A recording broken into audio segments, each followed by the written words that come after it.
Good day to you, class. Welcome back to our Google Classroom. Today's topic is about cognitive psychology. What is cognitive psychology? Cognitive psychology is a relatively young branch of psychology, yet it has quickly grown to become one of the most popular subfields. Few practical application of cognitive psychology is thinking, also decision making, problem solving, learning, attention, memory improving, forgetting, and language acquisition. But what exactly is cognitive psychology? What do cognitive psychologists do? Okay. Cognitive psychology is the branch of psychology that studies mental processes, including how people think, perceive, remember, and learn. As a part of the larger field of cognitive science, this branch of psychology is related to other disciplines including neuroscience, philosophy, and linguistics. The core focus of cognitive psychology is on how people acquire, process, and store information. Cognitive psychology revolves around the notion that if we want to know what makes the people tick, we need to understand internal processes of their mind. Cognition literally means knowing. In other words, psychology refers to the study of human mind.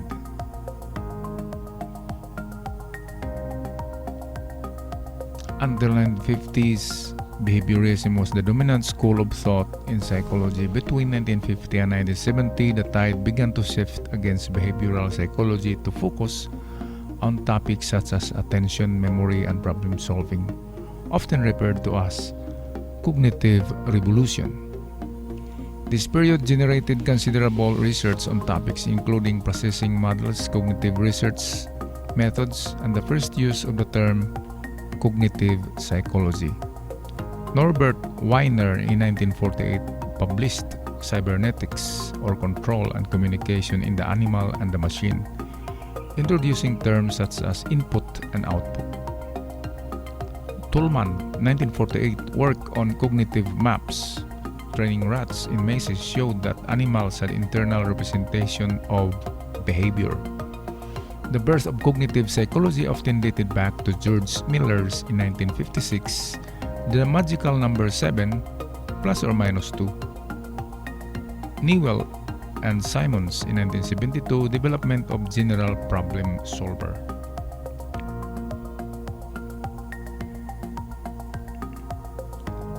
Still on a history of psychology, Ulrich Neisser, 1967, publishes Cognitive Psychology, which marks the official beginning of cognitive approach.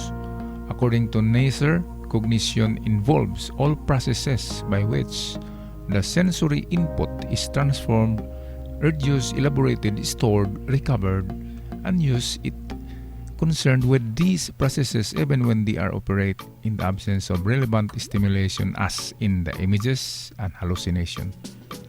Given such a sweeping definition, it is apparent that cognition is involved in everything a human being might possibly do, that every psychological phenomenon is cognitive phenomenon. Process models of memory, Atkinson and Schifrin's 1968 multi-store model. Cognitive approach highly influential in all areas of psychology, example in biological, social, and behaviorism, development, and etc. The information processing approach is based on a number of assumptions, including information made available from environment is processed by a series of processing systems. Example, attention, perception, short-term memory. These processing systems transform or alter the information in systematic ways. The aim of research is to specify the processes and structures that underlie cognitive performance. Mediational process, the behaviorist approach, only studies external observable stimulus and response. Behavior which can be objectively measured. They believe that internal behavior cannot be studied because we cannot see what happens in a person's mind and therefore cannot objectively measure it. In comparison, the cognitive approach believes that internal mental behavior can be scientifically studied using experiments.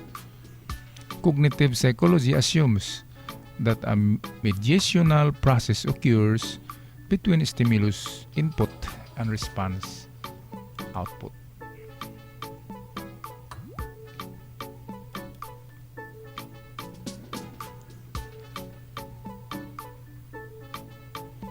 Here is a chart for cognitive psychology.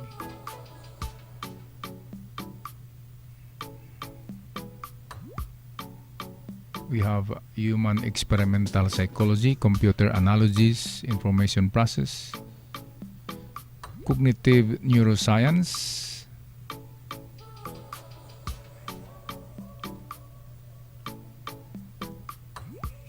in human experimental psychology, we have memory, attention, problem solving, language. In cognitive neuroscience, we have brain damage and effect on cognition. Computer analogies and approach, we have the AI or artificial intelligence and computer simulation. Now, to make it easy on how to comprehend about cognitive psychology is that cognitive psychology is the study of how people perceive, learn, remember, and think about information. So it refers to our mind, our brain. It has to do about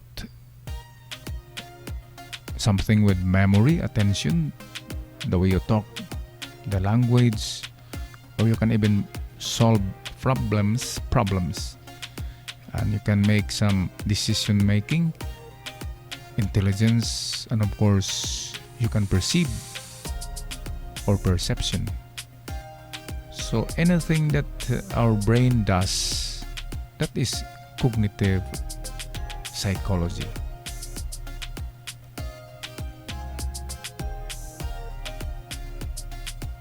So there is a conflict between psychology and the cognitive psychology and behaviorism.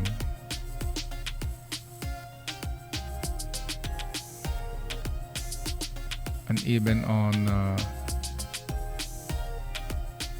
neurobiologist or neuropsychology and cognitive psychology,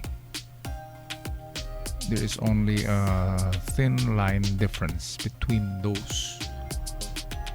So we have here another, what we call the machine that thinks like humans, the artificial intelligence. Example, an AI think about what's the best way to do this, but the cognition or cognitive psychology think about how does humans do this. Both try to model some form of mind. The difference is fidelity. Machine has no feelings at all, while humans have feelings. They can feel. That's why cognition in machine or AI is not same with the cognition of humans that has fidelity. So we cannot compare an AI with humans. They are two different kinds of cognition. So why we study cognitive psychology? Because we want to understand, to be educated. We can use it in medicine, therapy, and even put the human mind in the computer that is called artificial intelligence. You can use it as a tool or interface design for gaming and entertainment.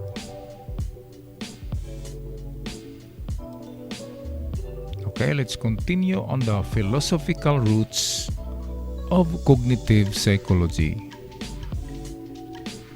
We have two roots. The first is rationalist, using logic and reasoning. So it is some kind of philosophy. The empiricist refers to experience and observation. So these are the two main roots of cognitive psychology. We have here example of complexity of cognition. Sarah is walking toward her friend, who is waving in the distance, and Sarah is not aware of the passenger passing between her and her friend, even though the stranger is much closer. Another example of our perception. We are aware of the iceberg floating, but we are not aware of what is underneath the iceberg. The complexities of cognition are usually hidden from our consciousness. There is magic in cognition. The angles, the viewpoints, this can alter our way of perception and our way of seeing. Example here in the Helmholtz unconscious inference. Same two planes with the color gray and white, but with different angle, does not look the same, but in reality it is the same distance, same formation, and same appearance. So sometimes our eyes can be fooled. These are called illusions. Because of the complexity of perceptions, our brain and our eyes can be fooled by these things around us that seems to be like appearing in different way, but of course it is not the way that it appears. Example like this, the herring illusions, diagonal lines, these are straight lines, and the two vertical lines are of course parallel lines, but in our optic illusions, the way we perceive it with our eyes and our brain, the diagonal make that the two parallel lines that are vertical is now looking like it is curved. So that is the illusion because of our perception in our retina of our eyes.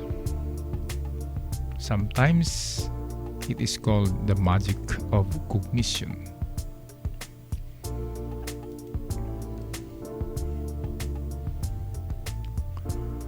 Cognitive methods. Number 1, experiments, psychobiological studies, self-report, case studies, naturalistic observation, and computer simulation. We have here the output and input of humans and the machines are identical, then given that we understand the functioning of the artificial system, this should throw some light on how human mind functions. AI models assume the human mind functions in an analogous way to the computer, and so in AI computers are also tools that are used to try and understand how information is processed by the human mind.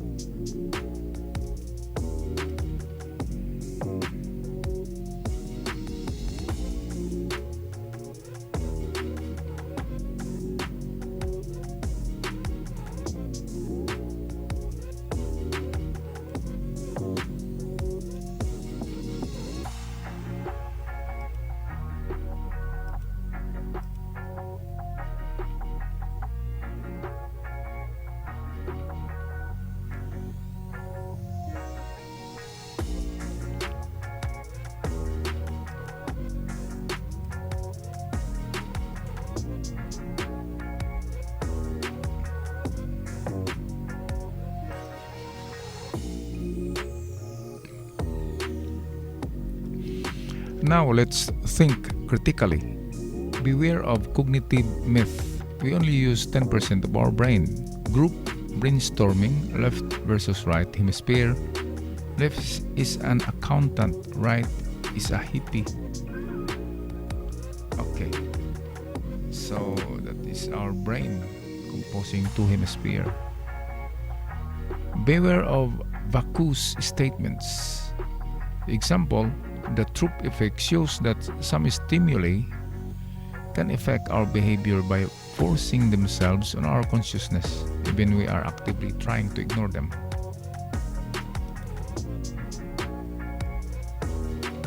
Beware old theories. Example, the Chomsky's poverty of stimulus argument has been revoked recently. In Tenenbaum and Regier 2006 have shown that with the right approach, it is possible to retrieve grammar rules from the data available to children. Correlation does not imply causation. 100% of people who eat pickles die. Therefore, eating pickles is bad for you.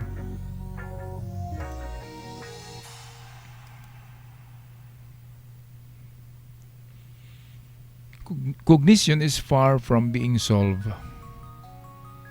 Ask questions, use your intuition, do thoughts experiments, use multiple sources of information, think for yourself. How would you design mind? On the brighter side, this is young field, but we understand a lot about cognition already. At this point, we are already able to predict learning curves for procedural and declarative memories, how forgetting works, how some memories can prime other memories, how cognitive mechanisms interact, and how much more. Now we have questions. So let's go to some frequently asked questions about cognitive psychology. What are some cognitive questions? The classic cognitive ability test uses the following types of question: numerical reasoning. Questions test your ability to understand, analyze, and apply numerical and statistical data. This one refers to numbers. Okay, another frequently asked questions is that what are the examples of cognitive questions? Here are some examples.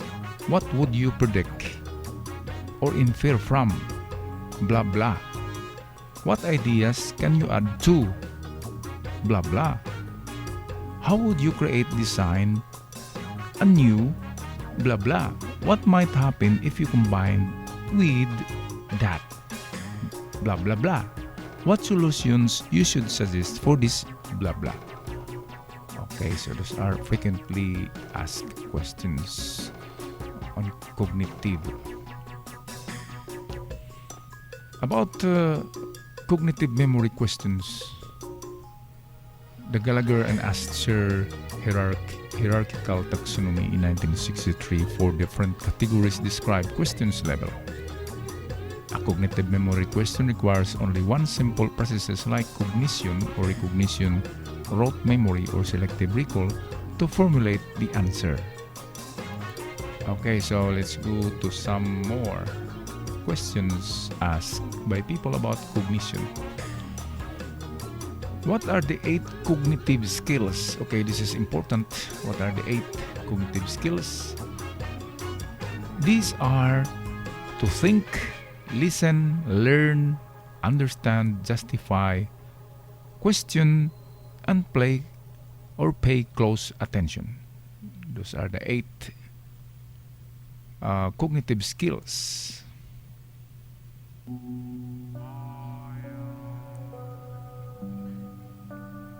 So at what age does cognitive decline starts? Okay, this is also important question.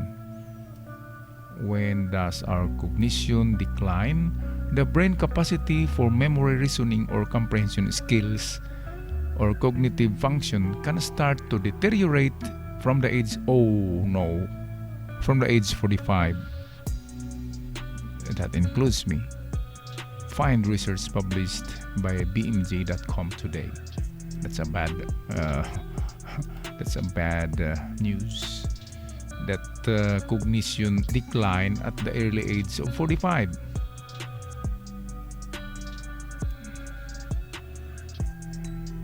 Here is another one. How can I improve my cognitive skills? The answer is by physical activity, openness to experience, curiosity and creativity, social connections, of course. Go out of your shells, see the world. Mindfulness, meditation, brain training games, get enough sleep, which I do not have. Reduce chronic stress. Okay, those are how to improve your cognitive skills. Sleep early and take some vitamins. Let's go on with some important questions here.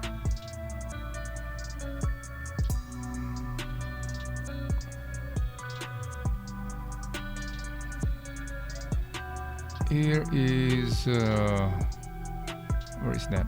Here, dementia. Okay, forgetfulness. Screening tests are quick and useful tools to assess the cognitive condition of patients. The mini mental state examination, or the MMSE, is the most widely applied for dementia screening.